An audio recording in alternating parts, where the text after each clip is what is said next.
I want to go back to like 14, 15-year-old Raheem. What was Raheem like at that age? In secondary school days, you're looking at a young, quiet, very introverted kid. I only had a handful of friends in school. For about a year of doing CEOCAST, your dad didn't know that you weren't working anymore.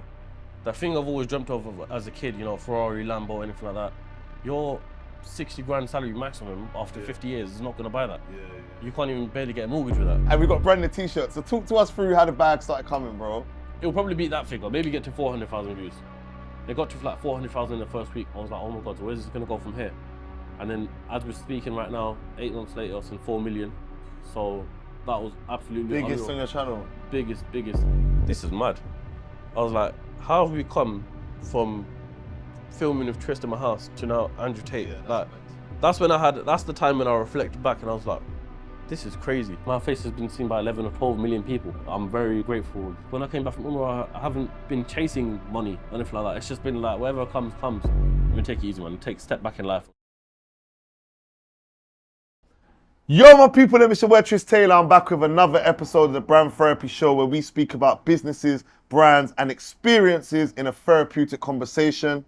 And look, without further ado, man, you know this guy. This is one of the GOATs in podcasting, especially within the UK industry, with the entrepreneur space when we're speaking about content creation on a podcast format. This is the guy you know, and this is Raheem, my brother, Trist, Mr. you know? CEOCAST. Don't do that. This is about you today, yeah? So just so everyone's aware, this is my guy. If you followed me for, probably about 3-4 years now, everyone's aware that we've been friends for quite a while now. Something that I think you do really well is we built our friendship on camera and then obviously off camera. But today is not about me. So I'm just going to No, we're going to make it about you. We're going to switch it Uno reversal ones. Today is all about you today, bro. Welcome to Dubai, man. Appreciate you, man. I mean, been here, it's like I live here now, pretty much, innit? Yeah. How are you feeling on this trip? Like, is there anything different about this trip? Like, what's the vibe this trip? Is there an aim? The first time I've been in Dubai during the summertime, so it's like 40 degrees, I ain't used to this. Oh, you haven't been summer before? I have. Like, last time I came here in summer was like 2019. Oh, okay, 2018, okay. if that. So your sun's out, vibes are out. Yeah, man. Work mode as always. We're outside again as well. Last Outside time that they saw us on camera together, we was on the yacht. Yeah, we was on the yacht. We was right over there.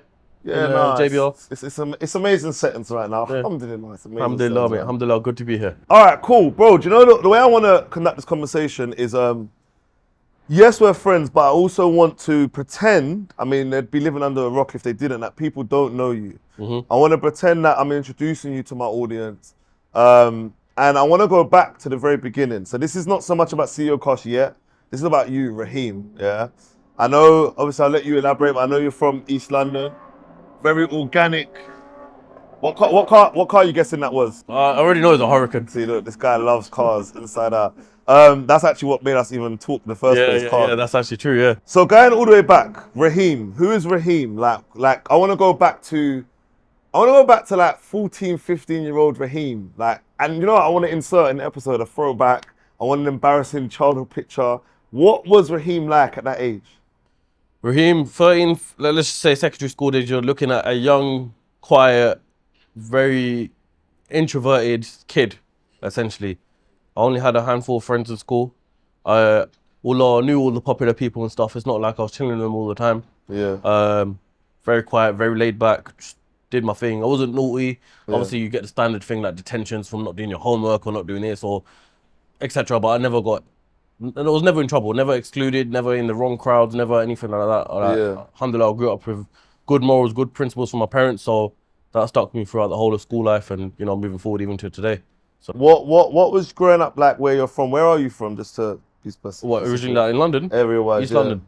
And what part of East London? So originally I grew up in East Ham, Okay. and then I moved to where I live now, where you came to my gaff. And what was that like? Because I'm actually originally from East London as well. Originally, yeah, I was born in Barking Hospital, but I moved. I was born quick. in Newham Hospital. Yeah. Yeah, I moved like at 4 years old, so I don't remember it. But I know East London is just as rough as anywhere else. Do you know what I mean? Yeah. So what was school like? Like, did you go to a really good school? Was it mixed? No, so at first in secondary school, from year 7 to year 11, I went to a school called Bill High School, which is based in like Woodford, Redbridge side sort of thing. Yeah. And then I didn't get good enough grades from GCSEs, so then I moved to Loxford.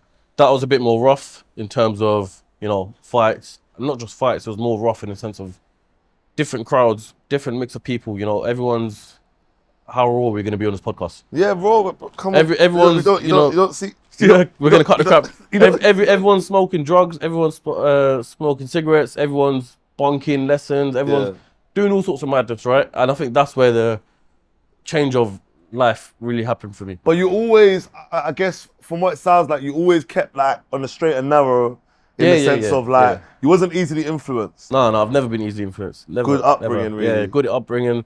Like I said, my parents' morals that stuck into me and my siblings as well has always been there from day one, and it always will stay there.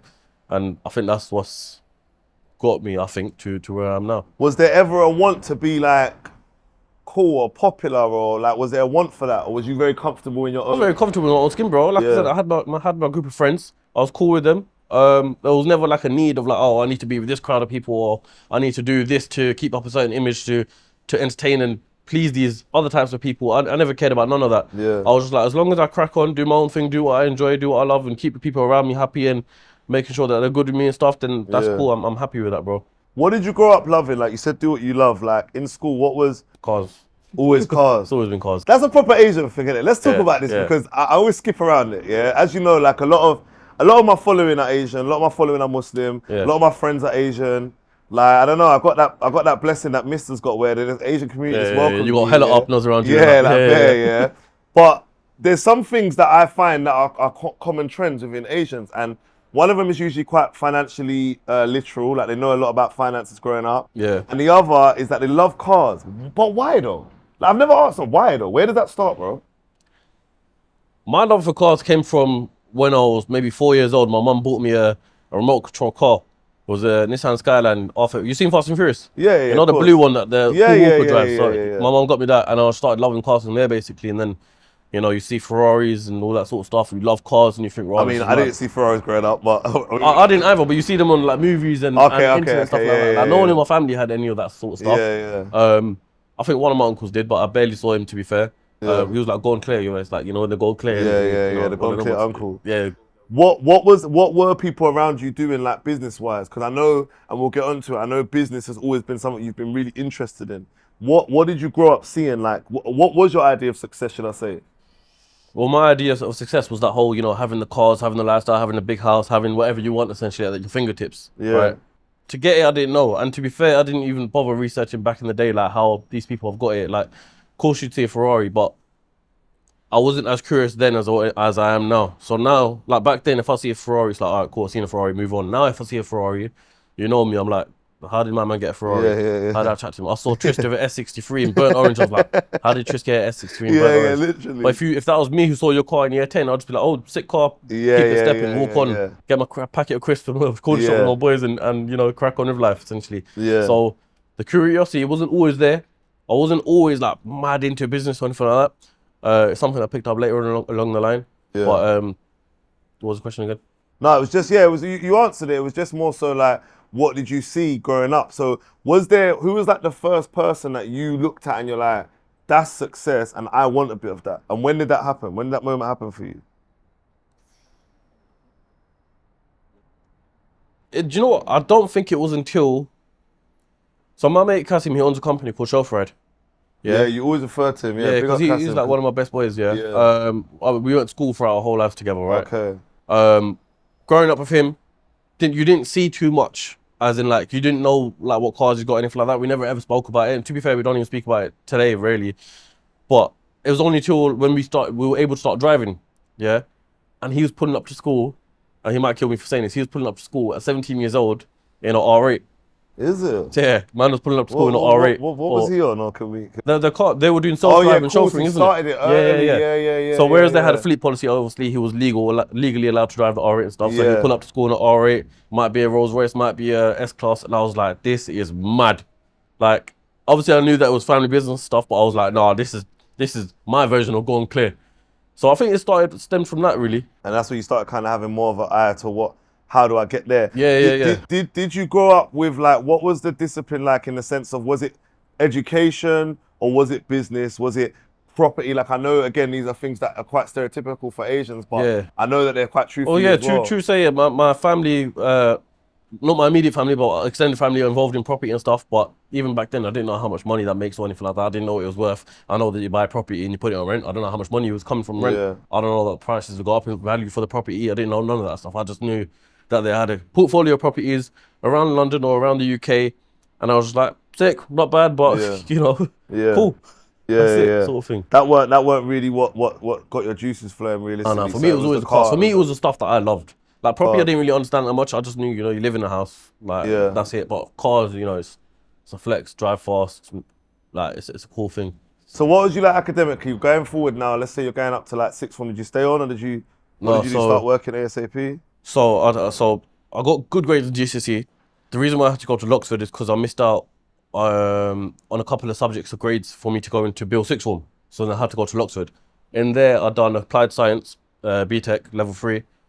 As I said, you're involved around different crowd now. Yeah. So what was this? A bit more hood? Yeah, a bit more hood essentially. Yeah. Like you're diving straight into the deep end of the hood. Yeah.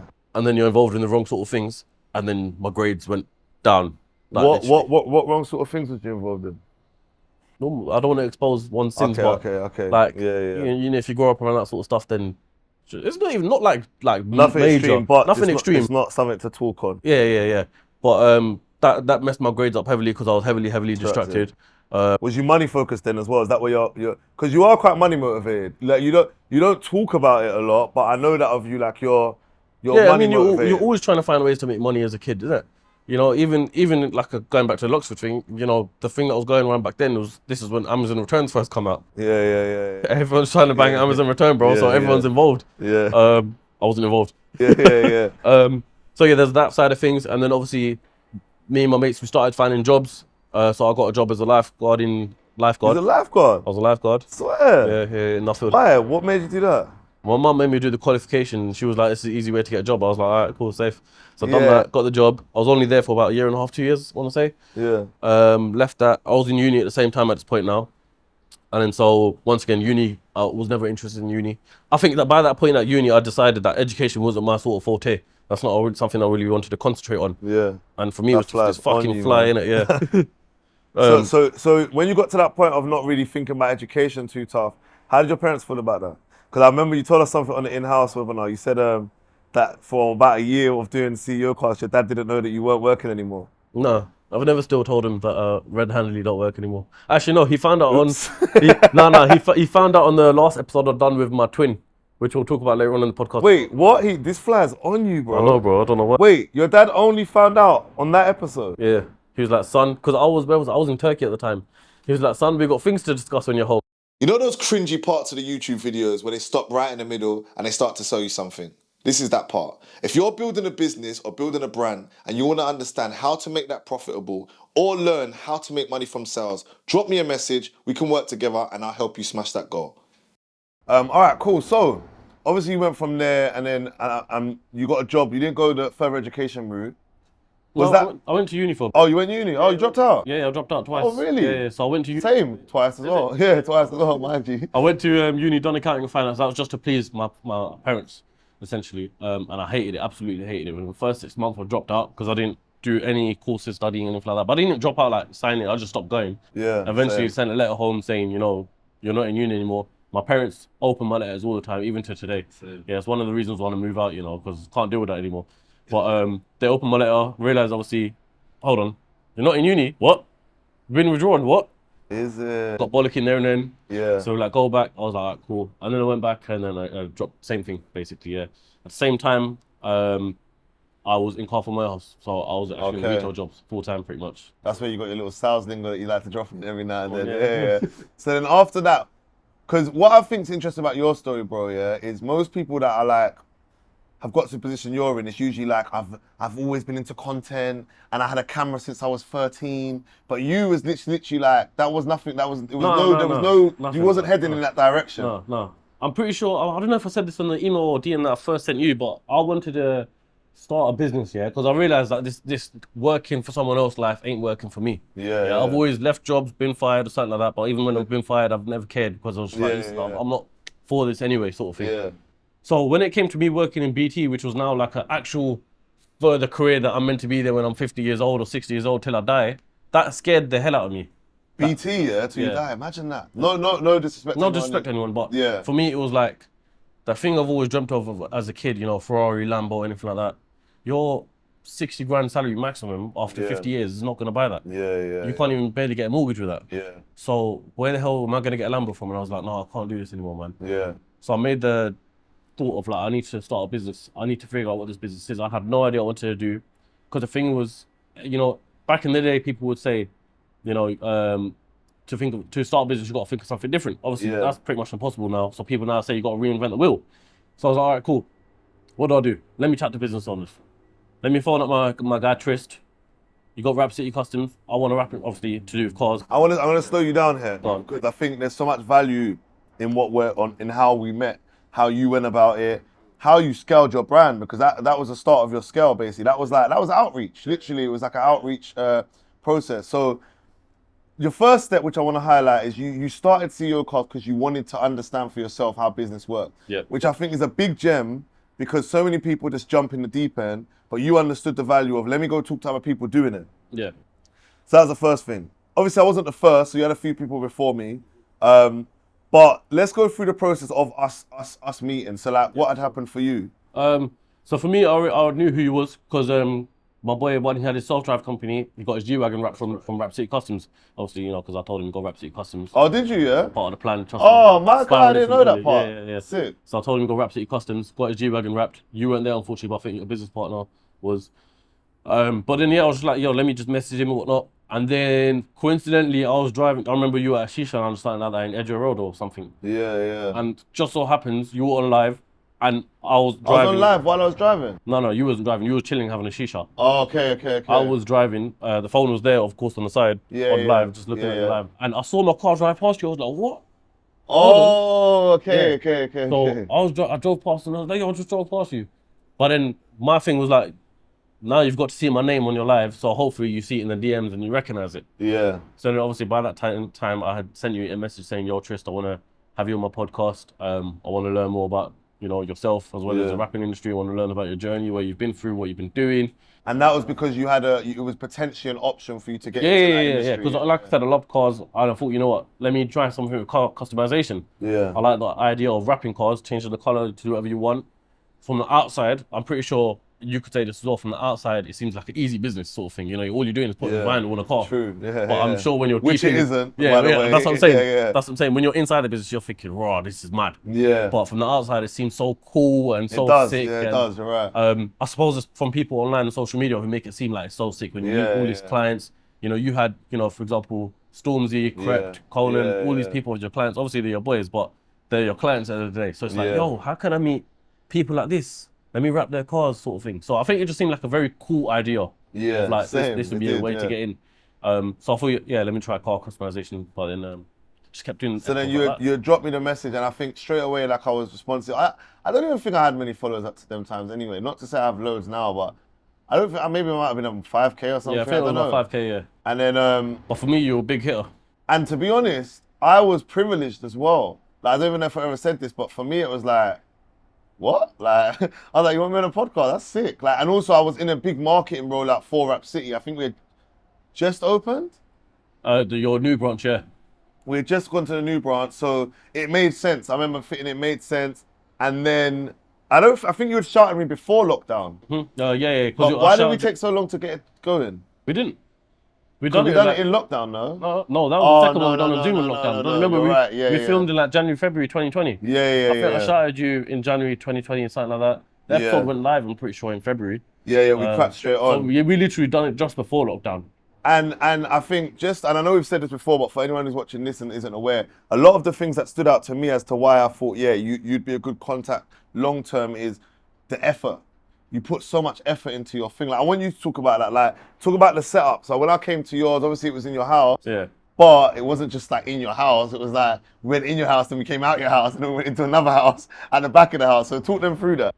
So we we still got it, to be fair, like a man cave at my house, which is, I don't even know, it's just a storage room at the moment. But then we were all of my boys were using it as just like the chill pad. You know, we go out late night, do our thing, come back, chill there, just watch movies or boxing, whatever the case was. And then it got to a point where the boys everyone started cracking on with their lives, working, uni, whatever the case was. So people were coming less and less. So I was like, this is just a perfect place to do the podcast. Let me just do it here. So then, you know, it comes down to the whole research side of things of what do I do to produce a podcast like this? Yeah. Get a camera, get a microphone. Where did you find all this out? YouTube. Man. Yeah, like I don't know why people like people always message me saying, how do I start a podcast? How do I start a podcast? Yeah. You're clearly lazy because you would have YouTubed it otherwise. Yeah, fact. And it's the easiest thing ever. I'm pretty sure Fact. you could say this. Just need a flipping camera, microphone, and you're done. 100%. So anyway, done that. As for lighting, my dad's into DIY, so he had like floodlights that people use for buildings and stuff like that. Used one of them, which was, I'm pretty sure it blinded you on the podcast. Yeah, I remember that. But it done the job at the end of the day. Yeah. So done that and just set it up like that, man. It was just pretty much all self-taught. Had you in, done the podcast, and it was pretty sick from there. And then where did it start growing? Because at first, obviously, like when you start, I want to labor on this. So when you start a podcast, yeah, this being one and you having one, it's never gonna pop straight away. Like this doesn't happen, innit? And to be honest, it can be a bit disheartening, bro. Like I want to even talk about this, like, and I'm jumping forward, but I'll ask this: have you ever had a moment throughout the podcast journey where, I mean, for you haven't really been paying anyone else, so it's different. But for me, I've always paid someone, to do this, where you feel a little bit like I'm paying, but what am I getting back for it? Yeah. Like, talk about that. Well, I suppose for me, it comes down to getting paid from YouTube then, innit? Because I'm getting paid, but I wasn't getting paid for a very long time. At the beginning, I mean, yeah. Like from when I started January 2020, I only started getting my first check was like in, I want to say August. So for that whole time doing back-to-back weeks of episodes, especially through lockdown as well, it's like, is this gonna get somewhere? Is this gonna get somewhere? Yeah. But for me going back to it, my idea was I just want to find the business. And then so that's what's really, sick. Yeah. You weren't really thinking about building a podcast. No. You were just thinking about finding out about business. Yeah, I was thinking about finding out business, and then eventually I'll start my business. Yeah. But then little by little, the podcast grew and grew. I think because there was definitely a big gap for it in that podcasting space. You know, there was always people doing podcasts where, but it was always like, this is not to shit on them or anything like that, but it was always gossip or always like you don't really get any value that helps you in life. It's like it's just about someone else's life. So there was actually a huge gap for that sort of stuff. And I think the views started rolling, and I think people started clocking on like, yo, and I got to give a shout out to Made You Think, AP, because, you know, one of the first podcasts I've done with a guy called Tarek Mia. And then I remember Made You Think, he just DM'd me one time, voice noted me, and he's like, yo, love your podcast, whatnot, blah, blah, blah. And he posted like 20 clips from that podcast. And I remember my Instagram, I got like 1,000 followers from that. I must have hit about 5,000 by the time he had done that rollout of just that podcast alone. Yeah. That gained a whole load of traction, brought a whole load of subscribers. So I think that took me to about maybe 500 subscribers, I want to say. So that was sick. So then I noticed, okay, so like it's actually something here. Yeah. Maybe it's more to me than just finding out about business. I'm actually helping other people here. So that became the sort of motivation, inspiration. Like I've always kind of been helping other people in indirect ways. So I thought, you know what, if I could do this podcast, maybe someone like, you know, a younger version of Trist can look at Trist as an inspiration. I've always said it. I don't want to be the inspiration. I'll always get messages all the time saying you're inspiration for what you built, blah, blah, blah. It's probably half the reason why I'm sitting in the podcast right now. But I don't believe it. I just like, as long as you take gems from the guest, I'm happy with it. Why don't you believe it? Believe what? That you're an inspiration. I haven't done anything to be an inspiration. Why? I just take each day as it comes, bro. I don't overthink things. I don't think anything big of myself. But when you look at what you've done, firstly, do you see the impact you've had on humans? Yeah. Do you feel like that's something to be proud of? It is, but I still don't see myself as an inspiration. Like, I don't see myself like a... Do you think there's a kid out there that would dream of having a podcast as big as CEOCAST? It's not that big though. But it's not that big. What are we comparing to though? So let's be present. Let's look at what you've done, not where you're going, because we all know where you're going. We know that there's loads more to come. Yeah, but even with the numbers I'm at now, I still wouldn't consider myself like an inspiration or anything like that. I'm just... I want to get to the bottom of why. Because you are, bro. You know where this is going, what I'm trying to say here. Like, you are, like, you just dim your light. Like, okay, you tell me why. Okay, CEOCAST, firstly, you just highlighted something big, yeah? Was kind of, I don't want to make it too bold, but kind of one of the first of its kind. Let's be honest, like it was before, I didn't have this, like I made content like CEOCAST, but I didn't have a platform of interviewing people like that per se, yeah? We didn't grow daily, but it wasn't a podcast, and it didn't do what CEOCAST done. Let me not overlook Amaru ADTV, because ADTV but that's music only. Mm-hmm. You was the first I knew of that was speaking to entrepreneurs from inner city, UK cities, whatever, that had stories that were relatable, yeah?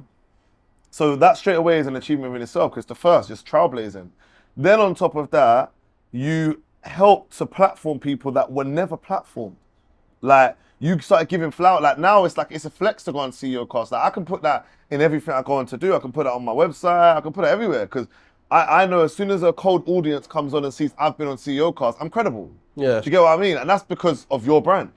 So it's an achievement, bro. Yeah. And then on top of that, if we talk numbers, which we'll get to, the growth of what you've done, if we're just talking business now, forget like human impact, is insane. Like, you've grown it drastically. You stayed consistent throughout lockdown. So anyway, I say that to say this, like, firstly, don't dim your light, yeah? Secondly, I asked you that question because I'm intrigued as to why you dim your light. Now, I know obviously being Muslim, of course, like, you're gonna be humble and you're not gonna put yourself in a false idol position. I get that. And I get maybe that's where it's a bit uncomfortable. People saying you're an inspiration. It's like, Allah's the inspiration, not me. I get that. However, you still have to embrace the fact that you are still someone that someone wakes up and looks at and it's like, because of this guy, I know it's possible, bro. Do you get what I mean? But I think, you know, that now that I think about it, I think it's just the type of guy that I am. Regardless of what I've done, I've always lived in today and for now. Yeah. And whatever decisions I've done in the past or whatever moves I've made, it's done with. I don't look back at yesterday. But I'm going to disagree with you. Because much as you live in the now, you also live a lot in the future. Because you keep saying, I'm not there yet. That's future though. Like, you can't change the past, but you can change the future. Yeah. So I live in for today and for the future. Okay. So maybe I never, apart from when I hit 100K. So, we did it. 100,000 subscribers. It all comes down and boils down to you lot. So I appreciate everything you've done to support this channel. Or when I've done like a monumental podcast like Andrew Tate, I've never looked back in the past and think, oh, wow, like these are the steps I've done to get there and all that sort of stuff. So I never ever see it like inspirational ones or anything like that. Yeah, I'm not saying you... Don't get me wrong, I'm very, very grateful for what I've done and what, you know, I've built and what God helped me build essentially. Yeah. But I don't look back at the past. No, I Whether get it's it. good moves or bad moves.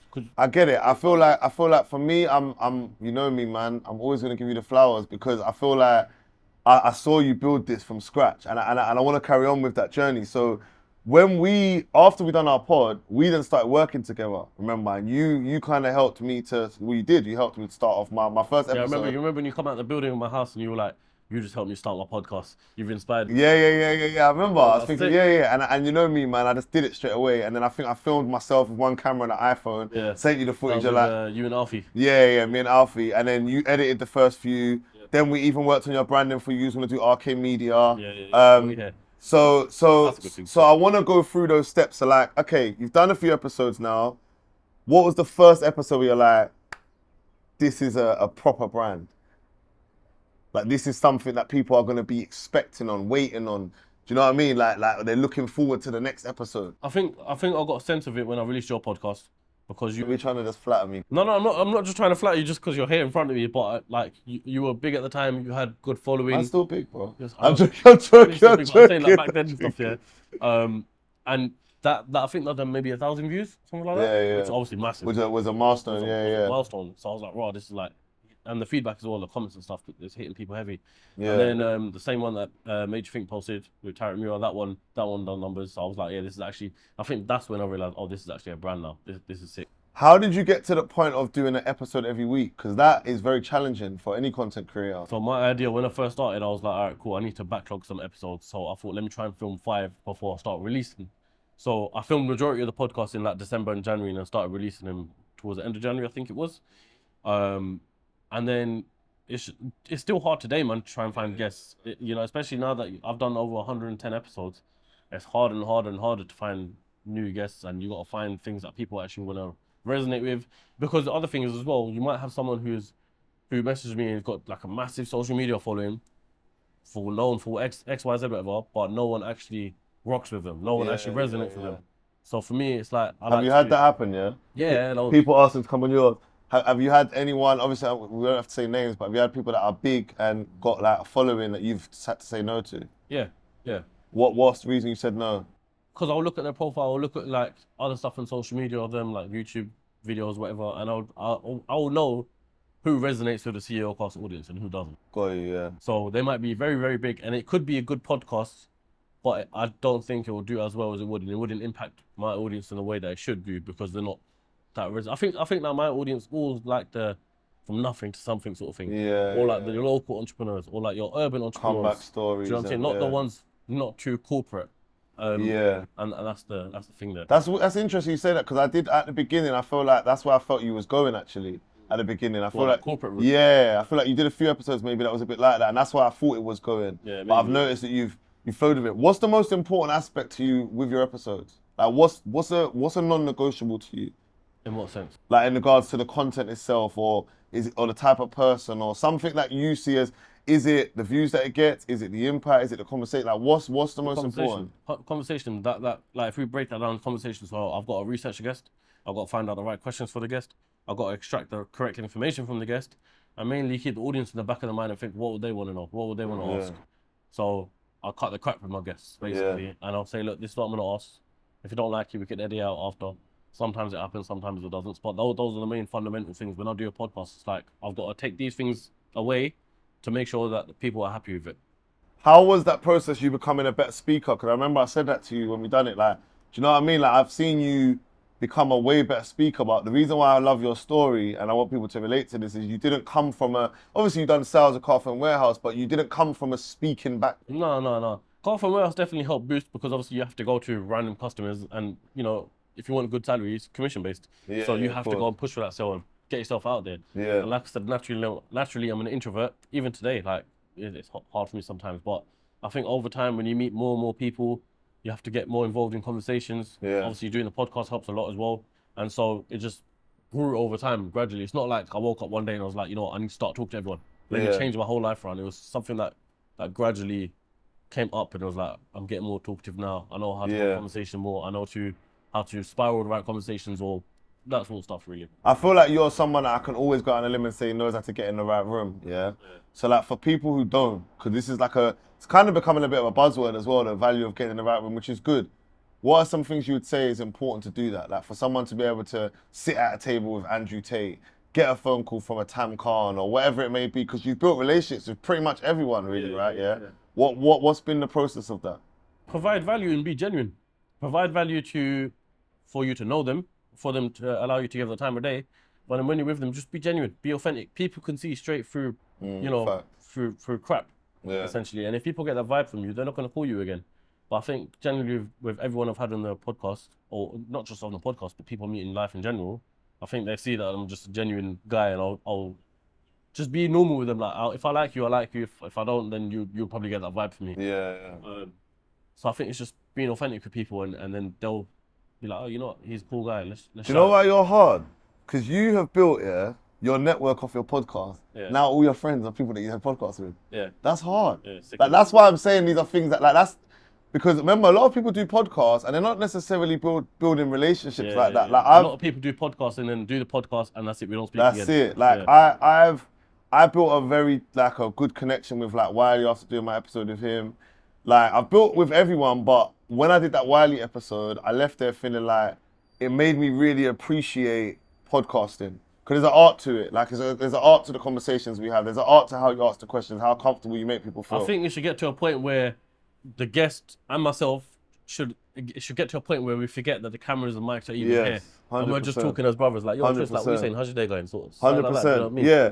I think when you've mastered, like, my aim in every conversation I have, and this is just to give people a few gems on podcasting, really, is to always make that person feel like they just had a nice therapy session. That's it. Yeah. Do you know what I mean? That's why I named it that. Like, so they literally just was able to be themselves. I think where I'm a bit, what I try and go for a USP is that, we're talking about business and stuff, but I want them to get a bit deeper. Do you know what I mean? Like say something where they're like, that was actually good that I got it off my chest. And I feel like if you can master that, you're a top tier podcaster. Yeah. Do you get what I'm saying? Do you know it's funny you say that? Because I've always thought about, with hand in hand with the podcast, maybe studying something like psychology to try and work out and understand the human brain more, just so I can develop more as a podcaster.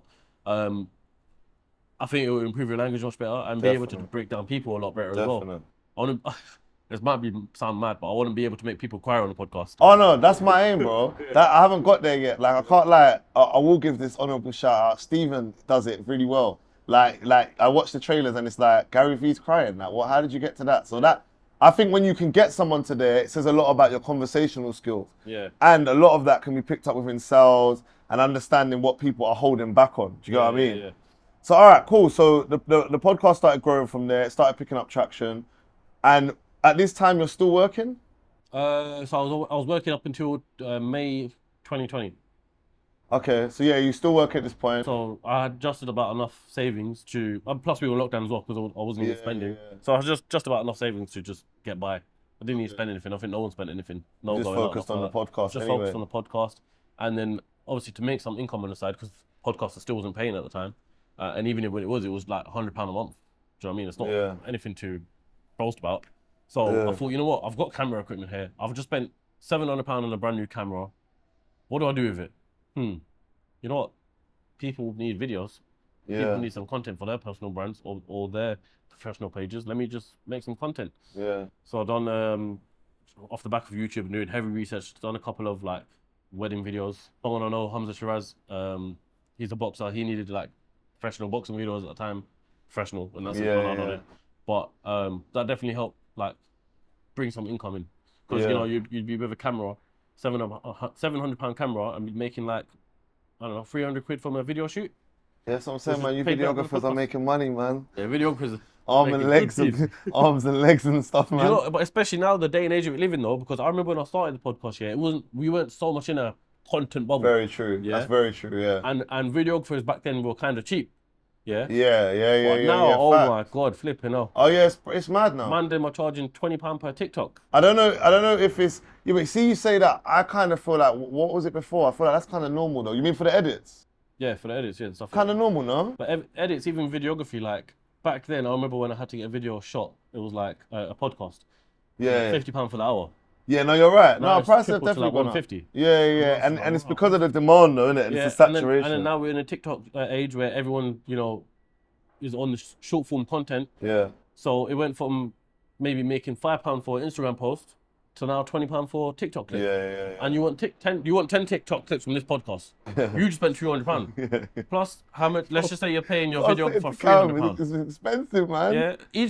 People don't realize each podcast, if you're not editing and shooting yourself and all that sort of stuff, you're probably spending about minimum £400 on a podcast. Yeah. Just that one episode.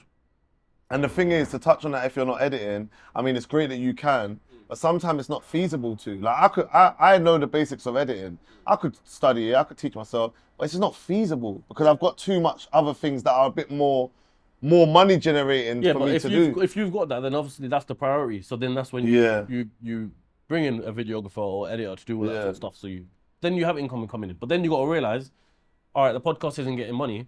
Is it still worth doing it, even though it's coming out of other income sources? Like, let's just say you know it's coming out of Rap City Customs, for example. Is it worth putting £300 from that profit into the podcast? Yeah. Is it working? Yes. No. If it is, then make a collective decision. From Great point, and I want to stay on this point because these are the main gems that we want to get from this. So, in that situation, for me, what I do is I look at it like, what do you get from the podcast? So as I was saying to you and Mikey before, like for me, I've realized going around Dubai, because my podcast started during lockdown, so I didn't get to experience the UK feedback. But in Dubai, I get stopped all the time. So it makes me realize, okay, there's eyes there. Eyes is always valuable if you know how to convert the eyes. Do you know what I mean? Sure, So then let's put an advert in there. Yeah. Let's advertise our services. Let's make sure we filter them back to the socials and then get them through the, do you know what I mean? The sales funnel of some kind so that they end up there. So I think for me, that's my angle. But I want to discuss the angle you've got because people that just want to just be YouTubers mainly and generate that way. How did that route go to you? Like, how did you get to the point of where, I don't know, man, I saw 100K on titles and stuff, man. I see new Rolexes and stuff, man. I'm just saying what I see. I'm just saying what I see, bro. I'm just saying what I see. I can see Rolexes and stuff. We're in Dubai. The view's not bad. Like Cam says, man, these things aren't free. Yeah, so, and we've got branded t-shirts. So talk to us through how the bag started coming, bro. Because just to confirm, you now only are a CEO-caster. Yeah, we're never going to say a podcaster. Yeah, I'm You're a CEO-caster. Okay. That's all you do. Yeah. So therefore, and you're in Dubai right now. I've seen you about 3 times in the last 8 months. Yeah. Yeah, so Probably it's, more than that, yeah. So it's, oh, sorry, it's probably more Oh, than no, that. okay, no, yeah, let's no, take a breather. no, probably more than that. So with that being said, it's doing all right. Yeah, alhamdulillah. Alhamdulillah, it's doing all right. So how did we got the side job, just about got savings, going through lockdown to like, yo, now, because it's only been 3 years. Yeah, yeah. How did we get there? I think, like I said, if you spiral it all back to like the first paycheck, that coming like August 2020. What's the first paycheck? Like £100, 160 Okay. quid, whatever it was. Can't remember exactly. First YouTube check, yeah? Yeah, first YouTube check. There was no sponsor at the time, no nothing like that. And that, I probably had about 5,000 subscribers. And then what happened was, yeah, time just kept going on. As each month going by, it went from like maybe 160 to £200 to £300, 500. You know, it just kept going up and up and up. Yeah. I remember one of the months, I think it was maybe January 2021, where I made like £1,000 a month. I was like, raw, Yeah. big bag. Yeah. Was that off a certain? I know it can never be one episode, but did the episode spiral it? It was just collectively, like, Okay. from what I can remember, it was just collective of, like, Yeah. because I had done some good solid episodes in that 2020, especially towards the end of 2020. Like I done Aleem, I done like Amari Supercars, I done Vic from the Farmhouse. I done quite a few big ones. Yeah. And they all collectively probably gained about 500,000 views. I want to say. Yeah. So they done good. And then I clocked on. I already knew that there was such thing as sponsorships. So I was like, all right, cool. Now that I've got these eyeballs and these views are coming in, obviously the money represents that from YouTube AdSense as well. Let me combo that with sponsorships. What views were you seeing at this time when you thought about sponsorships? It was looking at about average 10,000 views an episode. Okay. Yeah. So then, yeah, I thought sponsorships, and I was like, you know what, let me just reach out to a few companies. And I already had sponsorships in the back of my mind from before. So what I You wanted to reach out to? Yeah. So I followed the owners and the CEOs beforehand and just got talking to them like, how you doing, man? Like, blah, blah, blah, just normal, natural conversation. And then hit them 8 months later with, what do you think of the idea of sponsoring CEOCAST? Yeah. And they'd be like, you know what? I like it. And sometimes, most of the time, it's like, they might not even care so much about the podcast, but they like that I'm a good guy. Yeah. And they're like, you know what, I could support this guy, I could support this brother, let me do my thing. So that's exactly what I've done with sponsors, and that's how I got my first sponsor on. And it just spiraled from there, basically. And then obviously, as you grow, you have brands reach out to you as well regarding promo and stuff, and that's how essentially it all works. Would you say the biggest bag is in the sponsors or just in the AdSense views? Now, yeah. I remember I'd done a podcast with a YouTuber called Superstaff once. He's a tech YouTuber. And I remember having a conversation off camera, and he was saying like how your YouTube, your overall content money should be like 90% promos and 10% like YouTube AdSense. For me, back in the day, it was switched around. Yeah. And now it's 90% promos and 10% YouTube AdSense. Do you think it's too early to look in sponsors at 5,000 subscribers? Maybe.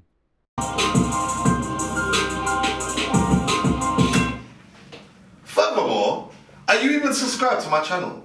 You're sitting here about to watch this episode full of gems and you're about to learn everything you need to learn to level up and build a brand for yourself. But are you subscribed to this channel? If not, click the subscribe button, click the bell notification, and you will never miss another episode of this again. So yes, as I was saying, like in regards to the YouTube stuff, like I've recently taken someone on board who's going to kind of be overlooking the business side of it, just because it isn't my main focus, but I also am a businessman. I know there's money there to be made. And as you know, me and you've had this debate a lot, like I'm very brand focused and it's got to look clean, it's got to look right. But I also understand that sometimes with YouTube thumbnails, it isn't necessarily about that. It's just about it fitting the YouTube algorithm, just like TikTok. TikTok isn't always going to look clean. Yeah, this is something, as I'm saying actually, I'm realizing that and I am doing it, I'm letting the grips go a bit and knowing that yes, I can, on certain things, yes, brand, but some things it's not about that. TikTok and YouTube. What's your, as you said off camera, like thumbnails is everything. Like, elaborate on that for me. So one thing I'll say with you, yours was all brand when you were doing YouTube, because your thumbnails were like, they weren't YouTube friendly. Yeah. I remember it was just overlaid with like a brown overlay on the whole thumbnail, and it wouldn't work so much on YouTube. But that's all your brand. Yeah. But thumbnails, you just switch them up all the time, man. Like I found that I've switched them up at least 10 times now. Like just different styles, see what works, see what resonates. I think I had a set thumbnail for about not 100 episodes, probably about 50 episodes. Yeah. And that worked. And then I thought, you know what, it's time to evolve and it's time to change. So you see, you say that works. Like, you really think it makes a big difference? Yeah. But I think the way... Sorry to cut you. He said something else as well. He said that first 10 seconds, he said, this bit I've done well now, and I've done this by accident. I used to have a long intro. Yeah. But now I have the trailer first. Yeah. He said the first 10 seconds when you hover on it, Yeah. it comes on the screen. That's important. Which I get that from a market standpoint, but you think it's really impactful. Yeah, 100%. But I think thumbnails and titles are the biggest thing as well when it comes to your podcast, because that's how people are going to click on it in the first place. But like I think with YouTube thumbnails, like just for people who maybe YouTube is watching this stuff like that, I think at first you got to tailor. I'm not a thumbnail expert, so I'm just saying what I believe and what's worked for me. Tailor your thumbnail for the YouTube algorithm to when you pick up an audience, and then tailor that thumbnail to the audience, so the audience know when they see a thumbnail, oh, that's CEOcast. So stay consistent with it, Stay consistent with it. And I think the biggest thing that I messed up on was I switched the thumbnail because I wanted to grow and develop, but I didn't listen to the saying of what's not broken, don't fix. So you should have stayed consistent. I should have stayed consistent with the original one, and a podcast could be flying more, but I wanted to evolve. I wanted to develop and make it look more professional and that. But I think I changed it too much to a point where the audience didn't even recognize what CEOcast was from the thumbnail. Right? Really? Yeah. Yeah. Because then the views dropped slightly. And you genuinely think, I'm being a bit of a cynic here, like, I just want to really get to the bottom. You think it's really because of the thumbnail? Yeah. Not because of like, all right, so when we do episodes, factors are who you're doing it with, of course, where they share it, blogs, what you spoke about. SEO, would you say tags still make a big difference? No. You don't think tags are important anymore? Really? Yeah, no. Yeah, I'm dated, man. Educate me, man. All right, let me put it to you like this. I'll give you a very simple answer. If you was to host CEOcast right now, without telling anyone, would people know that it's CEOcast when they see a clip of you? No. Why not? Because they know CEOcast is your thing. So it's recognition, right? Yeah. What they know and what they're used to. Yeah. So if you switch it up, they're not gonna be used to it. Yeah. And they're gonna be like, oh, this ain't CEOcast. Until you start pushing it more and more and Yeah, get people yeah. used to it. But at first, they won't recognize that it's CEOcast if you change it up too much. Yeah. If you look at thumbnails of like someone, Mr. Beast, his thumbnails are very, very recognizable because they're almost like animated. That's who Kim His face referred is to. always on there like this and all Yeah. that sort of stuff. Like it's very distinctive that is a Mr. Beast thumbnail. Yeah. Or you've got other channels as well that constantly have new thumbnails and stuff, but they're more like what they call evergreen channels, where content you can watch in 20 years time because it might be about how Dubai Iron was made. Yeah. Yeah, so I think thumbnails are very. That's probably the most trickiest part of YouTube, to be fair. Thumbnails and But titles. okay, so I'll throw this at you. Do you think that sometimes in this space, there's always going to be a Mr. Beast, an Alex Hormozy that has a trend, but because for example, we name Mr. Beast, but then who else has got a trendy, consistent look that is distinctive? Like, is this a common thing? Like, is it something that you know everyone has and I'm missing? Or Well, if people have their faces in their thumbnails, like I'll give you another example. Mo Vlogs, his face, he's got a distinctive thumbnail because in every single thumbnail he does, he's either like this or like that or something mad, and his titles are like something to do with money, whatever the case is. So people recognize that that's a Mo Vlog sort of video. Another example would be. so does that mean it has to be mad though? No, Like it for doesn't have to be example, mad. when I think about $1 million worth of game, which they've just signed a mad deal, 300 million. Yeah. Their podcast, don't get me wrong, I guess they were quite known already. I mean, maybe that could be your argument, but theirs is just a picture of the guest and them two, and then the black and white at the bottom. And I feel like the reason why theirs bangs so much is because, I guess arguably they got huge guests though. They probably got huge yes, and probably because they built, like us going back to it, the Yeah, recognizable it's thumbnail. different when you build, once you've Once you got build that recognizable thumbnail, people know. Like I'm very happy with how my thumbnails are at the moment. Like it's a black and yellow background, slash in the middle sort of thing. I'm on one side, the guest is on the other side, and I feel like that's recognizable. Do you think you need to be in it? Yeah, I tried it when I'm not in it, and it didn't work so much. So I think They people- recognise you now, I yeah, guess, yeah, innit? yeah. So yeah, I got to be in the thumbnail. Yeah. Okay, cool. But you know what's so mad? I even put like obviously my hair's short now, innit? Yeah. But if you look at my thumbnails, I make sure I've got a thumbnail of my old style with the same Because that's hair. what they recognise. Yeah. Got you. Yeah. So, all right, cool. So it started growing now. Thumbnails are getting lit. The checks start coming in. You start to realize this could be a career. Yeah. Yes, sir. Then all of a sudden, you do Big Bad Andrew Tate. You know those cringy parts of the YouTube videos where they stop right in the middle and they start to sell you something? This is that part. If you're building a business or building a brand and you want to understand how to make that profitable or learn how to make money from sales, drop me a message. We can work together and I'll help you smash that goal.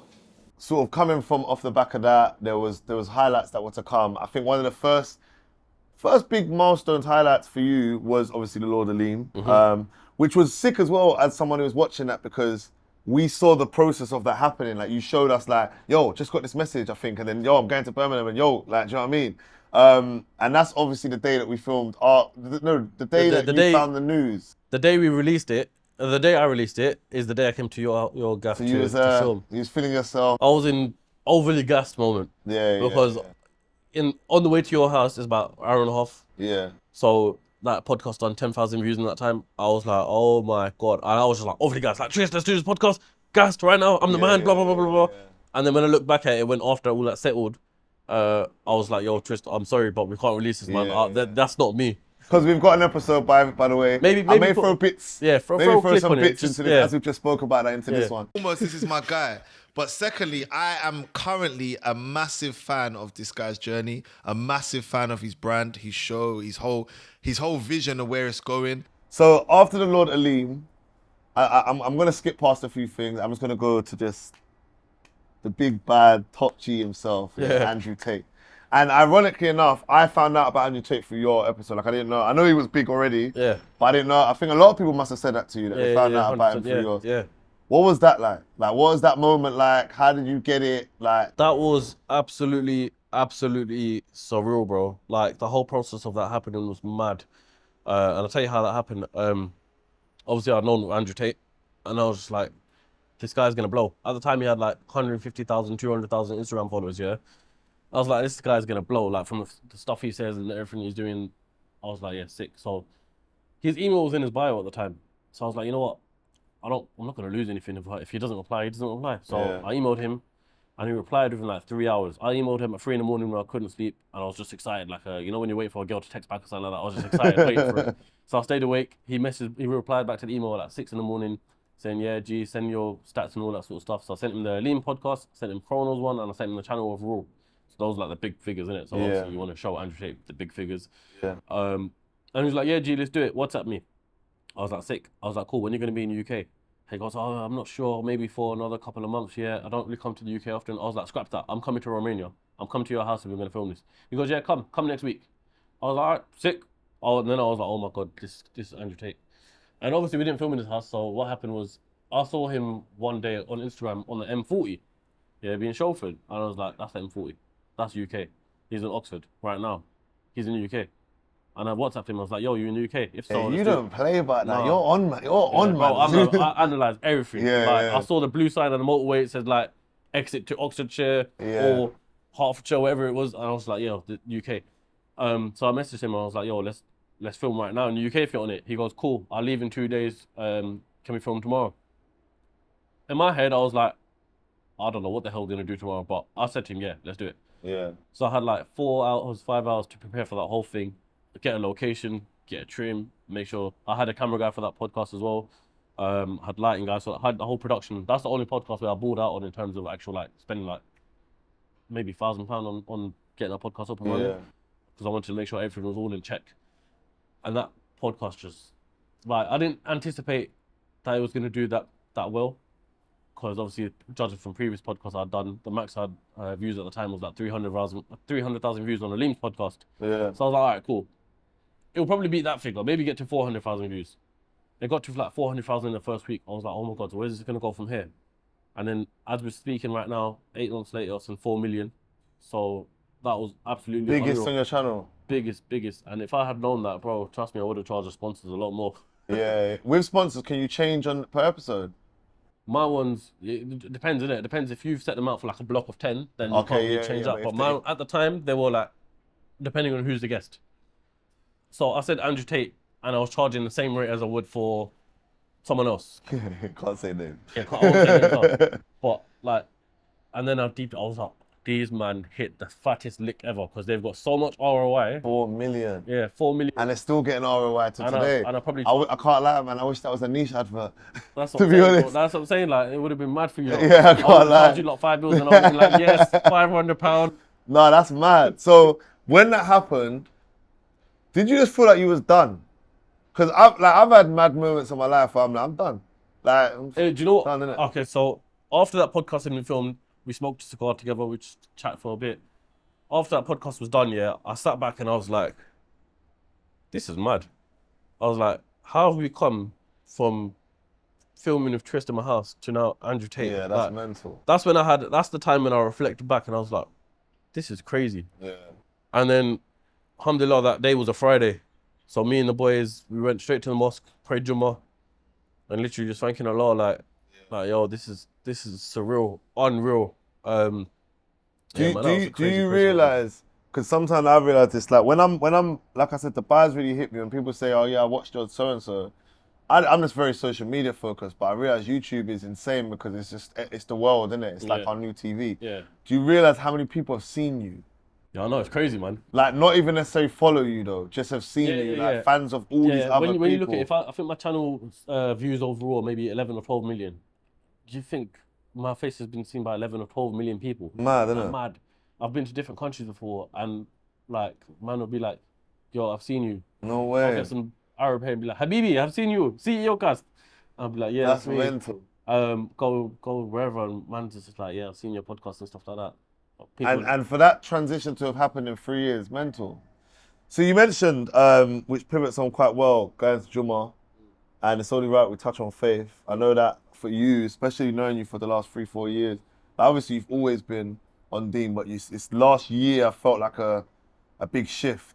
Yeah. What is that? Am I right to say there's been a shift? Yeah, there's definitely been a shift. I mean, there's definitely been a shift within the last 2 months or so, because I went Umrah, but we'll touch on that after the previous shift. I wouldn't say I've always been a religious guy, because, you know, you get up to no good in school and stuff like that. Yeah. I think when I got my job in BT, I really do genuinely believe that was for a reason, because coincidentally, one of my brothers from sixth form, he was working there, and I saw him. In sixth form, he was a big guy, and then he was like, when I saw him at work, I was like, I recognize you, bro. Like, he was a small guy, he looked like you, basically. And he was on Deen.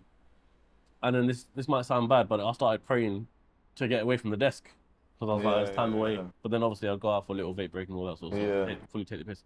But that kind of got me in, like, to pray. And then I just tried my best to stop sinning and everything like that, and just be the best that I can to please Allah and do what I can. But there was definitely a shift. But then I went Umrah like in March recently. Talk me through that, man. We can't even skip, because that I know, like, you know me, even though like I haven't converted to Islam, like I know a lot about it, and I know that Umrah is like, bro, it's surreal, mental, isn't it? You know, it's mad. Like, people like who go leading up to it, you're probably always like. So, but I'll tell you how it happened for me. Yeah, me and my family always sit at the dinner table for dinner. Yeah, and you know, we always talk about like where should we go and stuff like that. And Umrah came up, and my first thought was, I'm not ready. Like, it's because it's such a daunting thing, and you want to be in a certain state. Yeah, you want to be in a certain state, or so the shaitan makes you think that. Yes. Everyone's ready for Umrah. Yeah. And so we never actually booked or anything like that until like, I think it was like 2 weeks before. Yeah. And then it hit like, oh, right, like we're going Umrah. Bear in mind, we had the first conversation of mentioning Umrah like 5 months before that. And then we went Umrah, and that was a life-changing experience. Like, people always come back feeling some type of way. I think it hit him when I had to shave my head off, and that I was like, right, man, just done Umrah and that. But leading up to it, that was probably one of the greatest moments ever. So alhamdulillah, just finished my tawaf, and now we are going to the path of nothing. Incredible for the first Umrah ever. Incredible. Because I came back, and even though I'm still driven, I'd say before Umrah it was always like, I need to get the Lambo. But now, when I've come back from Umrah, as I was saying to you, I've got like peace in my heart and comfort. I'm very like grateful, like, alhamdulillah, for the life that we live. Like, look, Trist, whether we believe it or not, we're chasing for more. But alhamdulillah, we have great lives. 100%. We have 100%. Amazing lives. Yeah, you know? no, 100%. And especially combined with the fact that I went to a charity trip like 2 weeks after Umrah, we have. I saw you doing a lot for charity as well, saying, bro. And I'd say I came back very, very content, peace in my heart of where I am right now. Whether there's no Lambo or not, whether I make 1,000 a month, whether I make 10,000 a month, whatever the case may be, I'm the same comfort, peace, stuff like that. And even so, to a point of like, when I came back from Umrah, I haven't been chasing money or anything like that. It's just been like, whatever comes. Like they say in Islam, what Allah has written for you is going to come to you anyway. So for me, it's just like, let me take it easy, man. Step back in life for a second. Let me just enjoy the life I've got, be grateful to God for the life that He's given me, rather than, I feel like it's almost greedy, constantly chasing and wanting more, wanting more, wanting more. So I'm very grateful, like, especially when you see, I went to Turkey for to the earthquakes and stuff, and you see their houses that have been taken away from them. It's crazy, bro. And you see, look, we're in Dubai right now. They ain't even seen Dubai. They don't even know what Dubai is. You know what I'm saying? It's unreal. It's warming to hear, because I don't know if you remember when we first right before we done our pod, I was in a very different space, and you was kind of like, what you on, bro? Like, you're moving a bit weird. Like, my whole thing was just like this. It was like this, even though it wasn't Islamic. It was very much like, bro, like, I'm just in a different bag to how you met me, bro. I was saying to you, like, I know you saw fast car, da, da, da. Whereas now I'm just like, alhamdulillah. Like, literally, bro, that was just my energy. And I feel like at the time, it was probably confusing because I was so extreme the other way. So it's like, what's this guy on, bro? Yeah, I mean, I wouldn't say I was extreme, but it's like, I was definitely of that sort of life of like, I need this. No, not saying you was extreme. No, I said no. I think my change was quite extreme, which is probably why it was surprising. 100%, but I'm saying I was similar to you as well, where I've constantly been chasing. Like before Umrah, maybe last year, you know, I bought the M4. Alhamdulillah, I was grateful for that. Yeah, but as soon as the second I got it, you're always onto the next goal. Yeah. So I was like, all right, cool. I want a Lamborghini Huracan next. Yeah. I need to do what I need to do to get that. Like, I must have that. It's a must.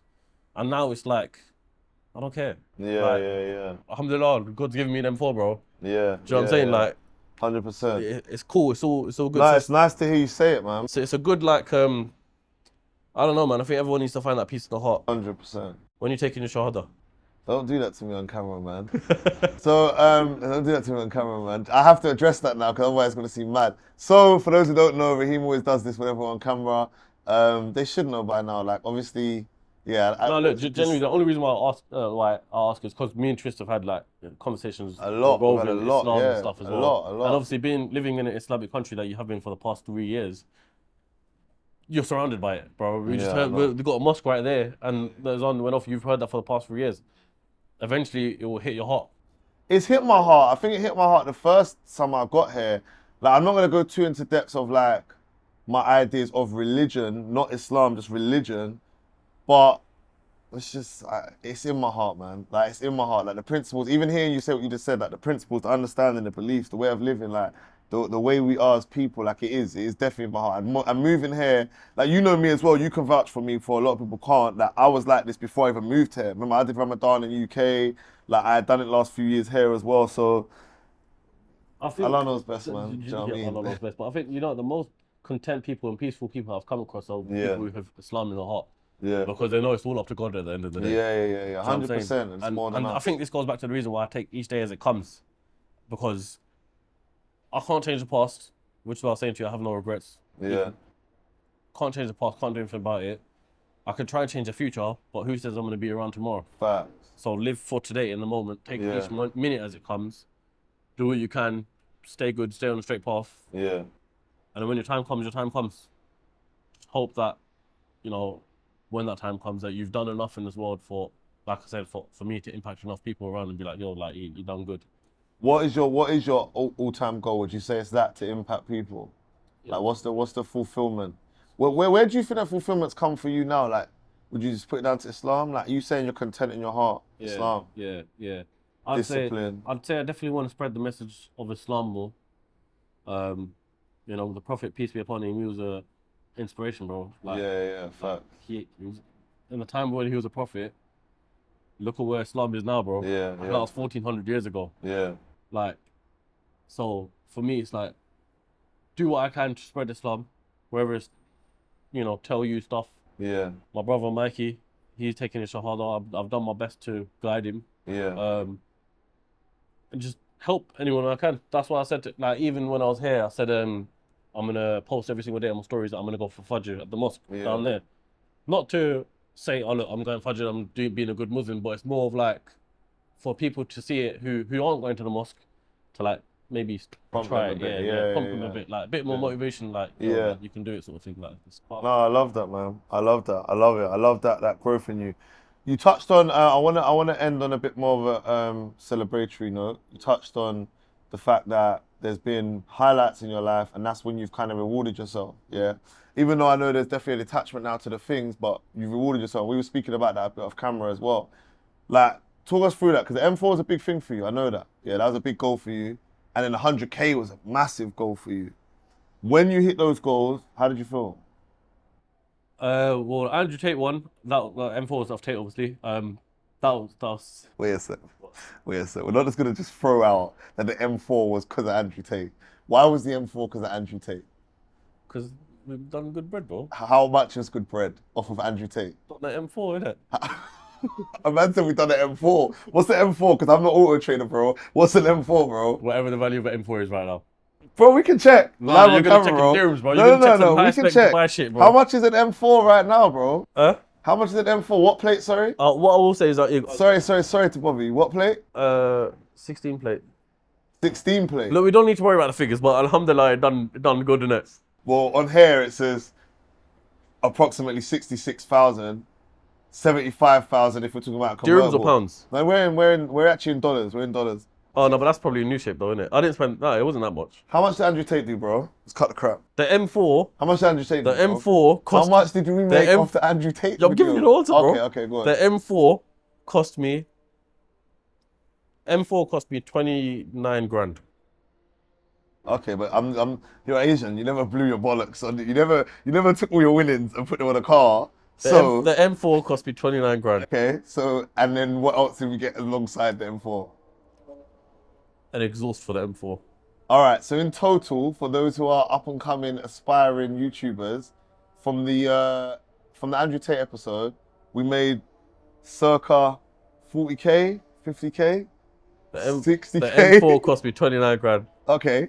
But I can't say honestly. I can't say. You know what it is? It's because the figures still build and stuff like that. So it's just always going. Oh no, it's capped. Sorry, it's capped. No.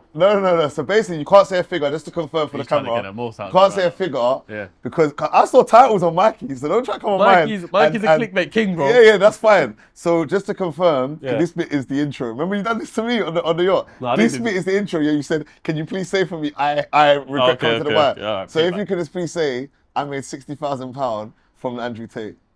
I think you already said I made an M4 off Andrew Tate. Do you want me to look at the camera? Yeah, go on, look at the camera. Straight face. Go on. I made £60,000 of Andrew Tate. Amazing. What I can do with that is all I need, man. No, it's all a clickbait. So was that your biggest earner? Yeah. As one video. Yeah. So just to confirm, I want to get too into your financial situation, but I just want to confirm something though. On a yearly basis, from YouTube, we're making a good. Yeah, alhamdulillah, it's alright. Yeah, no, like 80Ks, No, 100K no. a year. Well, we just said, let's cut the crap, bro. Do you know, to be honest, I don't check, like, Bro, the pay slips. Let's cut the crap, bro. Yeah. Just to say, you have a full-time career off of YouTube, and you're in the highest tax bracket in the UK because of that. Fair, like, right? I hate to ask you watching. No, that's fair. That's fair to say, right? Not highest, but look, it does very well, alhamdulillah. Like I do think to myself, like, BT would never have allowed me to live like this. Interesting, because BT said was 60 a year. Oh my God. I'm just saying. That's what you said. You said BT was 60 a year, and this is better. Fair enough. No, alhamdulillah, bro. It's something that we're. But you know what? It's always up and down with YouTube. Of course. You have months where you could make 3,000 a month. Does it scare you? Does that scare you? Well, it's always up and down. Yeah. Did before, but now since I'm back from Umrah, no.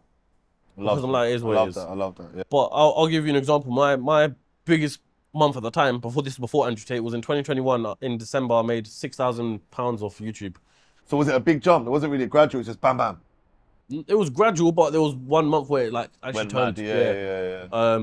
And then it's not consistent at all. So like in January, the next month, I made probably £1,000 or. Oh yeah. It drops all the time. Can you make it consistent? As you said, you know the way to. The only way to make it consistent really is with sponsors. That's why they're consistent, because they'll pay you X amount for your video regardless. What about different forms of content? Have you got plans to do other things other than CEOCAST? Well, brother Cam over here has been telling me all the time that I need to release a podcasting course and tell people how to do a podcast. Listen, people, if you're watching this and you think that Raheem should put out, I don't want to call it a course, but a go-to guide for how to build a successful podcast, I want you to comment in the comments below, say Raheem do it. I want you to also go and spam him as well. And then maybe we could, maybe Nish could help you with the steps on how to do that. But aside of that though, have you thought about creating content? Like the other day I studied James Corden. I love the fact that he makes content driving a car and different things. Have you thought about that? Yeah. I know you've done a few vlogs. Yeah, there's more to the channel now than the podcast. Obviously, it probably hasn't released at this point, but I've already filmed a few things where, podcast aside, I want CEO. Do you know what my dream of CEOCAST is now? Tell me, this is what we're going to end on. To be the GRM of entrepreneurship. Ooh. You know how GRM expanded from like you know, freestyles to now it's got like documentaries on there or something completely different. Yeah. It's still involved in the music scene on GRM, whatever it is, but it's different content. Yeah. I want my channel to be surrounded by entrepreneurship and business, but different content. 100%. So we'll be talking about someone's story on a Sunday on a CEOcast episode via a podcast. And on Wednesday, it could be a day in the life of Trist Taylor. And how he runs his business. Channel, innit? You want it to be a channel rather than a show. I want it to be central of entrepreneurship and business. Love that. And that's so shout out Posty because like his. I just spoke to him just now. He was just saying, as we were setting up, that's what I was messaging. Yeah. Line up the podcast, yeah. He was here. He said he left 2 days ago. Yeah. But yeah, big shout out to Posty. Not just Posty, but I mean even Link Up do the same thing. Shout out Rashid and RIP Jamal every time as well. Jamal every time. It's so sad because I wanted to do a podcast with him as well. I only met him once. My friend, he had an event at the Gherkin, and Jamal Edwards is there. Went up to him, said hello, blah, blah, blah. I mean, actually spoke about the podcast. He goes, yeah, I've seen your thing with like Rimsey and stuff like that. He pays attention, Jamal. Yeah. And he actually said like proper kind words, and I asked him like, yo, would you be up to jump on the podcast? He gave me, I think it was his manager's email or something like that. So I was actually going to get it cracking. Yeah. And then, you know, sadly, unfortunately, he passed away. RIP, man. RIP Jamal. Yeah. No, that's good. That's sick, bro. Like in regards to where I can see it scaling, I think the sky's the limit for you as well. So yeah, bro, look, CEOcast to the world. Appreciate you for coming on my channel. This has been overdue as well. And another thing as well I want to end on as well, I think it's time that we do some group conversation. Both of us. I think I want to on my channel. I think it would be good to watch it on yours. Like to start seeing, you know, round table talks and different people. So maybe we start with me, you, Mikey and Cam. 100%. Sounds like a good idea. People them. That's another episode wrapped up. My guy Raheem from CEOcast. Make sure you comment below your biggest takeaways. But the main thing I want to say is if you think Raheem should build something to help you guys to build one of the biggest podcasts, I mean, it's not going to be bigger than his, but one of the biggest podcasts in the UK or in the world, let us know in the comments if he should do that. We want to encourage him to do that because I think he could give a lot of value to you guys. Other than that, like, share, subscribe. We out. Peace. Peace.